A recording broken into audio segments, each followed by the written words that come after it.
I'm Archbishop Christopher Coyne, and this is Coffee with the Archbishop, and joining me is my every other week interlocutor, Mr. David Elliott, Director of Communications for the Archdiocese of Hartford. That's right. And you know, I like to bring props. So this is a zucchetta, obviously, and this is one that I used at public events when I was in the Archdiocese of Indianapolis as an auxiliary, because they knew that I was a Boston Patriots and New England Patriots fan, and they can't stand the Patriots because they're all Colts fans. And so when I had this made, I had a zucchetta and then I had stitched on it New England Patriots. And when I was if I was at a fundraiser or something where I had to be wearing my house cassock or something, of course I'd never use this at Mass. I'd bring it and wear it. And I'll tell you what, I went to an event, and Peyton Manning was the spokesperson, and they wanted me to have a picture with him, and so I put this backwards so he didn't have to look at it. So I didn't want to do that to him. So that's my. That would have been scandalous. Oh yeah, they just couldn't stand. They couldn't stand it. Sure. Sure. You know, so I didn't get all that hate when I was there for the Eucharistic Congress, but also I wasn't broadcasting any love for a particular regional team. So, but there was great pride for the Colts. It was at Lucas Oil Stadium. Yeah. And you know who was one of the speakers there was Jonathan Rumi, who plays Jesus on The Chosen. And I have to tell you, which segues. Well, one quick little thing. The women were a little too excited, I thought, to see Jonathan Rumi. I mean, he does play Jesus after all, and the place was, there was a lot of screaming when he came out, and it was primarily female. Just gonna throw that out there. Yep. You know, he's an actor. Yeah. He's an actor who happens to portray the Lord Jesus. Sure. But he does talk about how people come up to him and talk about it. Yeah. Oh, yeah. For sure. Time, So it's but he gave a great talk too. So The Chosen, obviously very, very, very popular. And I think some of that has to do to the fact that it's free to watch, which is incredible. Super high production value. It's available to the masses to see, which is great. Of course, you could buy it later on home video and all that, but it's as far as I'm aware, it comes out free to watch. But, yeah, and I've watched them, and I have to tell you, I really enjoy it. Mm-hmm. And there's just so much going on. Like when I first started watching it, I thought that The Chosen was just about Jesus. You know, that he's the chosen one. Sure. But it's not just about Jesus. It's about Jesus as the chosen one, but also the ones that he's chosen, the disciples, and the apostles, the disciples, the women that are around him, and. It's very, very creative and very moving. I've done some things with it. We probably do have a lot more interesting conversations or online stuff where, what is factual in terms of what's actually in the Gospels versus what they're doing. Now, they take a lot of liberty in terms of expanding the story. Sure. And, a lot of the different people that the Lord calls and how they're called and who they are. Yeah. Like you have Matthew the tax collector, who is obviously on the autistic spectrum. Or he's like Arnsberg, he's like one of those. He's autistic in the sense. Sure. He's he's good. He's incredible with like numbers and stuff and remembering stuff. Yeah. And when he first calls, what's interesting with him is when Jesus first calls him, he's really debilitated by that.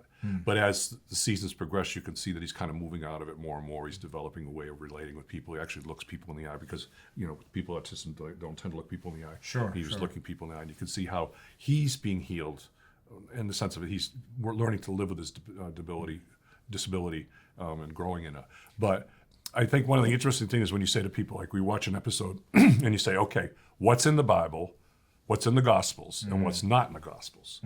And so you can see that's to start there because, you don't want to go Dan Brown on him, which was the Da Vinci Code. Everybody said Dan Brown. Remember that like a few, like 25 years ago? Yep, I didn't know that Jesus had a relationship with married.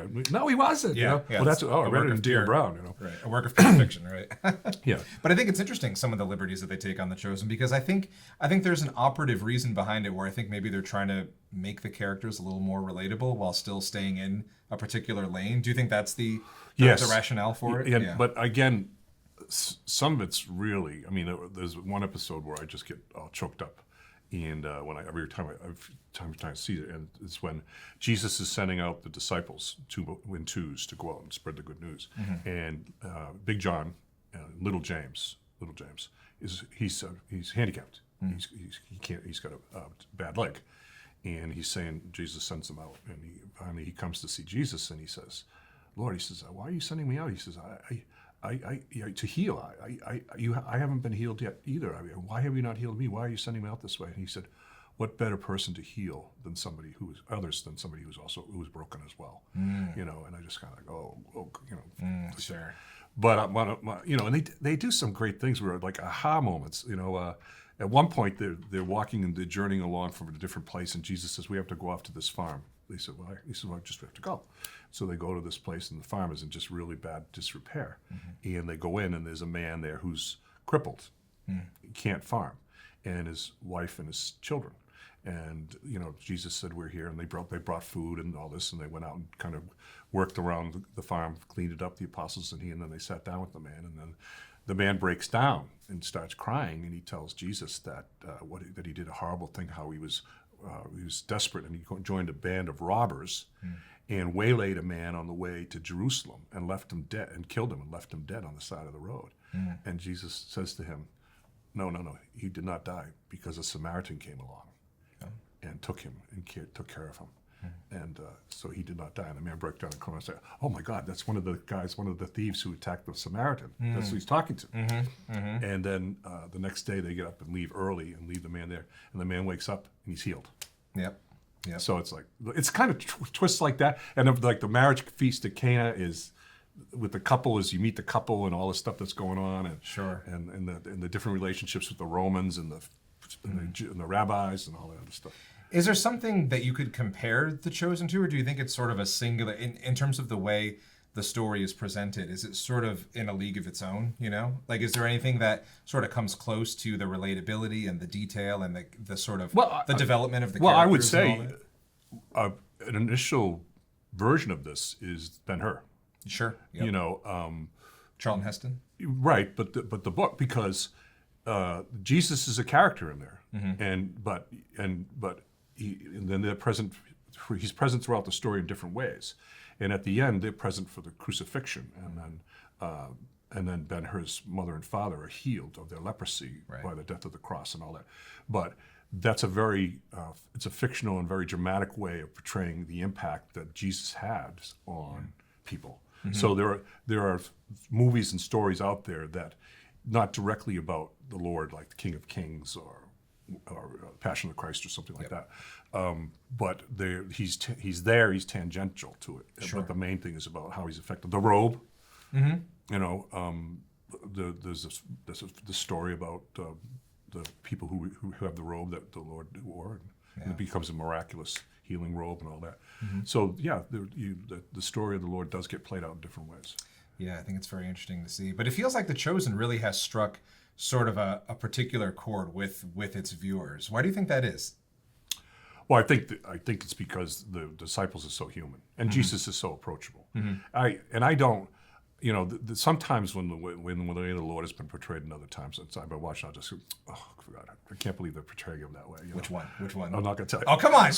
So the people at home want to know. No, but you know, I think it's because he's so human and approachable while still being he recognizes himself, he knows himself in The Chosen, he knows he's the Son of God. He's already he talks to very early on, he talks to the Blessed Mother about what he's going to have to go through, and she knows what's going to happen, and he knows who he is, he knows what it's about, and he lives that way, and there's none of this making him, you know, so human that he's not God, and so much God that he's not human. It's a wonderful mix. But then the disciples are just, and the apostles and the women are just such an incredible mix. Peter is just St. Peter. He's in this The Chosen. He's not. He's a work in progress. Sure, as so many of us are. You know? Now, where are you hoping for it to go from here? Obviously we know what happens. But what are you hoping we're getting towards the end of the Gospels, but who knows where it's going to go?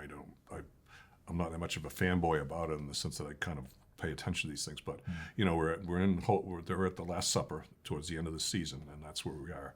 And then they're obviously going to work out. So the question is, if it's The Chosen is not just about the Lord, but about the apostles, do they continue after the resurrection into the ascension, into the Pentecost, and then the early church, or do they kind of end it with the gospel text itself?